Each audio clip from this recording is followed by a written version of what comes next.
Hey everybody, Peter Zeihan here coming to you from above Denver, and today's topic is the Panama Canal and its impact on trade now that it's largely shut down, partially shut down.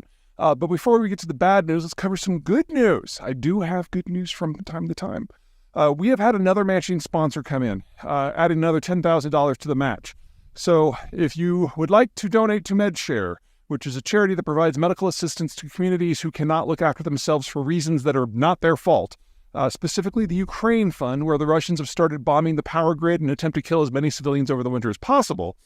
Now's the time, because the first $90,000 that is donated to the link and the QR code that we're attaching to this and all of our videos for the foreseeable future are going to be doubled for the month of November. So up to $90,000. I mean, basically you're doubling your money. That's a better financial proposition than Bitcoin, in my opinion, but bygones. Anyway, now is the time, so please be generous. We're doing everything we can. The money is rolling in. It's looking very positive, but every little bit helps. Okay, with that behind us now, let's talk about Panama. It hasn't rained, really, in Panama in several months. They are in the middle of the most intense El Nino on record, and unlike most canals that, go up and over and therefore have on continental lands and so have lots and lots of water to draw from, Panama is going from ocean to ocean, sea level to sea level, and it has to go up a few hundred feet, and which means that aside from the first and the last lock, which touch the ocean, everything else is water that comes from the sky. And it is an isthmus, and so there's not a very large water catchment issue. And that catchment issue also has to supply all of the water for the city of Panama, which is about home to 3/4 of the population of the country. So you get a prolonged drought event like they're in the middle of, and things are bad. If anything, it's worse than it sounds, because we're supposed to be in the middle of the wet season right now. The dry season starts in about 6 to 8 weeks. And so they know that this is going to get worse before it gets better. And they're probably going to have to wait till the next wet season, which isn't going to start until the beginning of next summer. In the meantime, the number of ships transiting the canal has already dropped by over a quarter. And of the ones that are still going through, they've had to reduce their draft by about a quarter, which means that the amount of weight that they can carry is reduced by about 40%. So the bigger ships aren't going in at all. The smaller ships are carrying less, and it adds up to very, very roughly-ish a 50% reduction in the throughput capacity of the canal. Now, for the United States, this is kind of a big deal. This is the piece of international infrastructure that we use by far the most, even more than that big bridge over the Great Lakes going to Canada. About 6% of global trade transits the canal. Most of that trade is from the United States, very heavy in the commodities space, energy and especially foodstuffs, going from the Mississippi and the East Coast into Panama and then across the Pacific. The alternate route is a few thousand miles longer. It crosses the Atlantic into the Mediterranean through Suez, around India, and then up to East Asia. Much more expensive route, takes a couple weeks extra. It's not the best solution, even once you consider the extra cost. Keep in mind that really all it takes is one Filipino crew on a container ship throwing a party at the wrong time in the middle of the canal, and the ship can get stuck. And then that shuts down too. There's not a lot that anyone can do here. Building up the alternative infrastructure to ensure a backup water supply would require a few $billion in several years, and you would still have to wait for it to rain to fill up those reserve reservoirs. So really all we can do here is wait. About the only thing that I could suggest, and this is something that I think it's high time we do anyway, is for the United States to massively expand its production footprint in the processing of the raw commodities that it exports. Not only would you then have a much denser value ratio to weight and bulk for the things that you export, but there'd be a lot more economic activity generated within the continental United States as well. Hello, everybody, from the foot of Mount Huron, where I'm doing the Tour de Huron today. We are going to use today to talk about Ireland. Ireland is a country that, historically speaking, has had kind of a raw deal. It's at the far northwestern extremes of Europe, has a relatively crappy climate, and the inability to support a large population. So cultural development has been somewhat stunted. That's part of why the food is so bad. Also, the climate has hurt that because you can't grow too many things. But the biggest problem is it's on the wrong side of Great Britain from the rest of Europe. So its future has always been determined by its relationship with London and London's relationship with the wider world. Now, since 1973, when the Brits decided to be good Europeans, that changed dramatically because all of a sudden Ireland could join the EU at the same time and become a bridge of sorts. between the United States and the European Union, between the United Kingdom and the European Union, between the United States and the UK direct.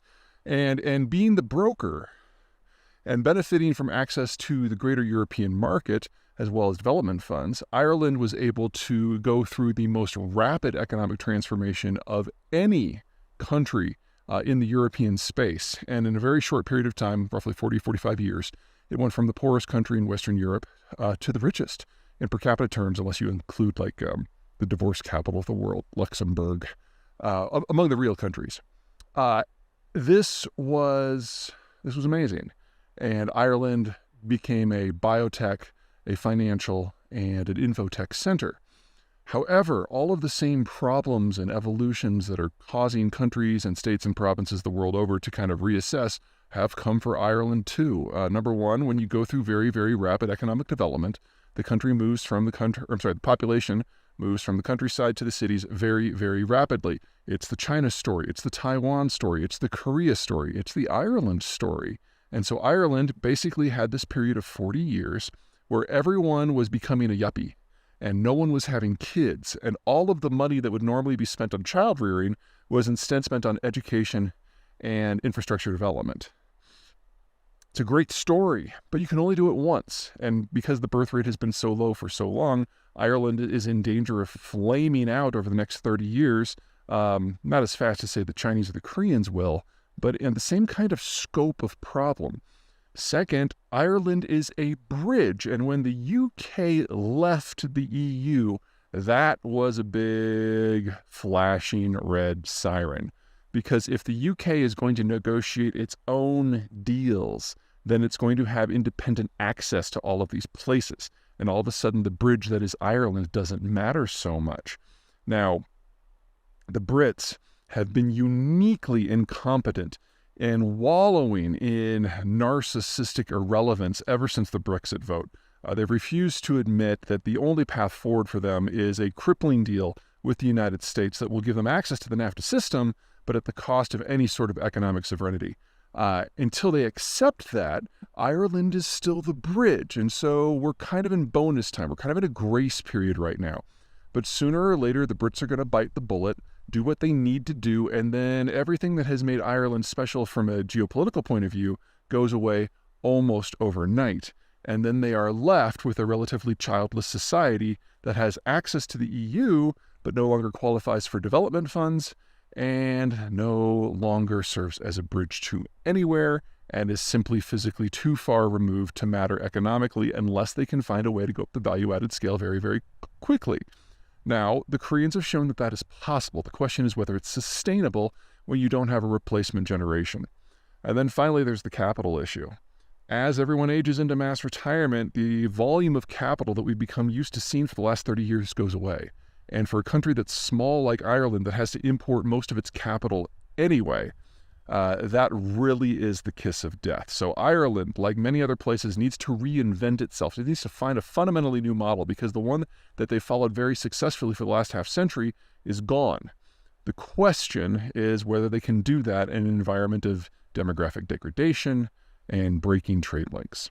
Oh, I talked about the economic. I forgot the strategic. That's one of Colorado's 6 grizzly peaks behind me. Ireland only has strategic options as London allows. And in the post-1973 era, when the Brits have been European and, for the most part of the EU, that's been wonderful. That's not the case anymore. Sooner or later, the Brits are going to start acting like Brits again. And when that happens, the strategic options that Ireland have are going to shrivel to 2. Number one, they can attempt to exist in direct hostile opposition, in which case the Brits will treat them like they have through most of history. Or number 2, they can seek some sort of partnership or de facto suzerainty relationship where London calls most of the big strategic moves. We're not there yet, and even if the Brits decided that they had a master plan today, it's not like it's going to happen soon. But Britain does have the world's 3rd most powerful navy. What you're looking for us to get to a point where this might actually be an issue is the Brits able to operate their navy independently of the United States. Because of budget cuts and austerity and economic crises, Military spending in Britain has been redirected towards land operations as part of the War on Terror, and yet they never gave up on the two supercarriers that they're now operating, the Queen Elizabeth class. But they lack enough supporting naval vessels to provide independent carrier groups. So the Americans are providing that, which means that the Americans have not a veto capability over the British Navy, but the ability to direct it completely. And as long as that is the case, the Americans think fondly enough of the Irish that London won't be able to act like it normally does towards Dublin. This is not for forever. Eventually, the Brits are going to come back into their own, and this will be the strategic question for the Irish. Not today, not tomorrow, but relatively soon, strategically speaking. Now, the Americans aren't going to just do nothing. I would argue that the Irish lobby in Washington is actually more powerful, especially in Congress, than, say, the Israeli lobby. But Ireland is just not a top-tier issue for us so long as the Brits are allies, and they are, and that's not going to change. So over the course of the next generation, the Irish need to come up with a fundamentally new economic model